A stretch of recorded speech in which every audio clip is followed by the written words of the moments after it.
Ito yung engine ng Yamaha Krypton R. Yung stock CDI niya, ito, yung stock CDI, convert po natin ng 4-pin CDI. Ito, 4-pin CDI battery operated. Liwa ang brand po nito, Skygo, Liwa brand. Dahil tested na po ito na 4-pin CDI.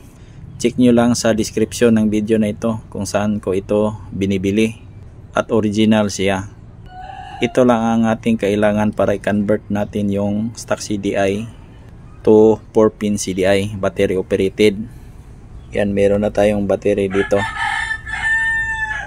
Ito lang ang ating i-connect from CDI to stator.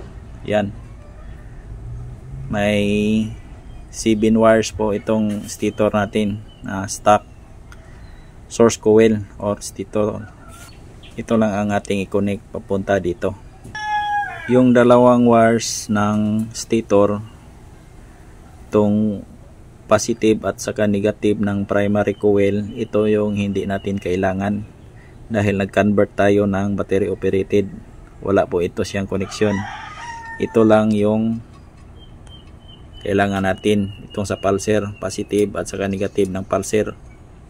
Isa-isahin natin i-connect ito papunta dito sa 4-pin CDI. Sa ating 4-pin CDI ay may 4 na wire. Tandaan lang po ninyo yung posisyon niya ng kanyang wire. Ito po yung lock ng CDI at socket niya. Tandaan lang po ninyo ang posisyon para hindi kayo malilito. Huwag nyong intindihin yung color coding dahil iba-iba siya, lalo na kung yung socket ay replacement. Itong bandang itaas nasa left side, ito yung papuntang pulser, positive ng pulser dito sa stator natin. Itong bandang right side, bandang itaas rin, ito yung papuntang ignition coil. Ito, ignition coil to. Ito papuntang pulser. At ito nasa bandang ibaba, left side, ito yung ground ng ating CDI. Ito, i-connect natin lahat ng ground. Isama natin lahat ng ground ng pulser, ignition coil, chassis ground, at saka battery ground, negative ng battery. Dito pinagsama natin dahil ito yung ground ng ating CDI. At ito namang isa, yung last, bandang ibaba right side, ito yung positive or ito yung accessories wire natin. Ito yung papuntang battery or accessories wire. Ito yung kailangan nating supplyan ng 12 volts para gumana itong CDI at gumana rin ang ating makina.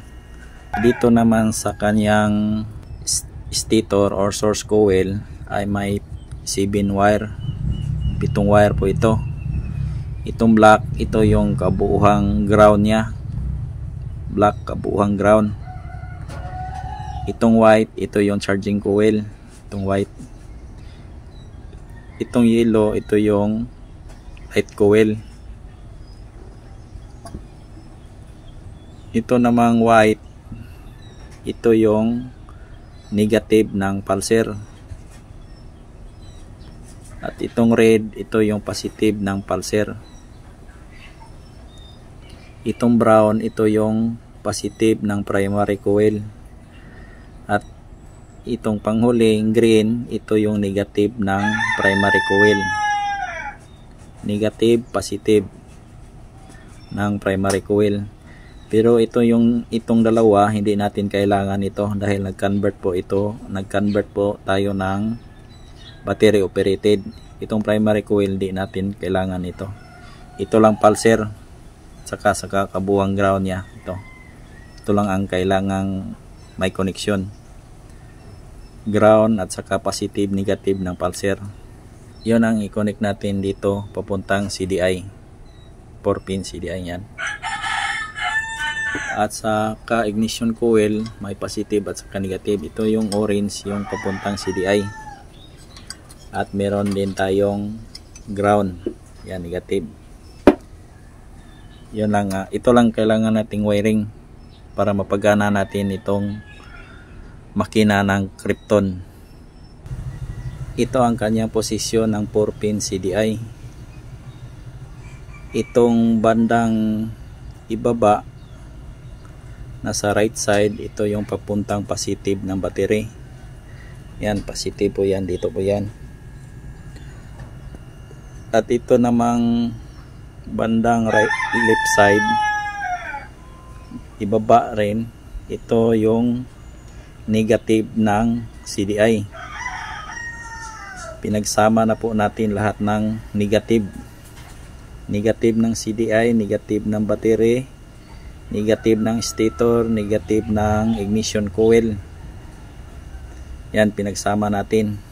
Itong negative ng battery, dito siya pupunta. Pinagsama na natin.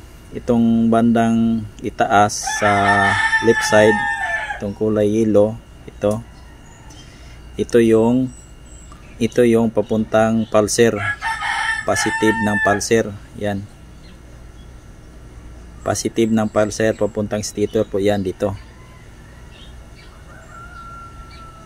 At ito namang nasa itaas bandang right side, ito yung papuntang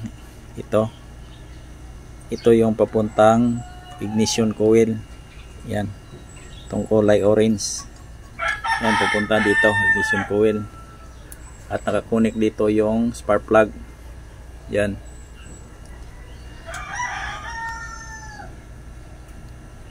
Yung dalawang wire, positive at saka negative ng primary coil, ito po ang hindi natin kailangan dahil battery operated po ang ating ginagamit na CDI. Positive at saka negative ng primary coil, di natin kailangan, wala po itong connection. Ito lang pulser, mga ground at saka ignition coil lang. Check nyo lang sa huling video na ito, pakita ko sa inyo yung wiring diagram kung paano ko ito kinunik para lubos nyong maintindihan bawat isang connection nito. Check natin kung gagana ba.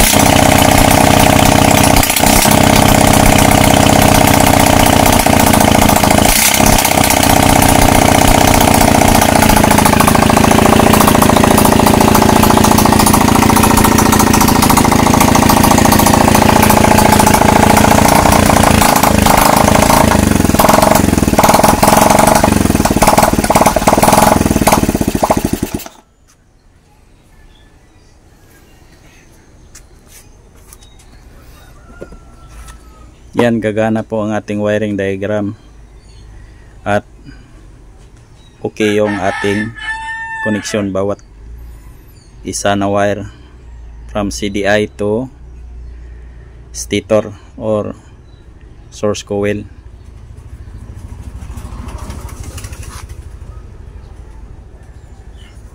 Ito po ang kanyang stock CDI na may 7 na wire, na may 7 wire. Yan.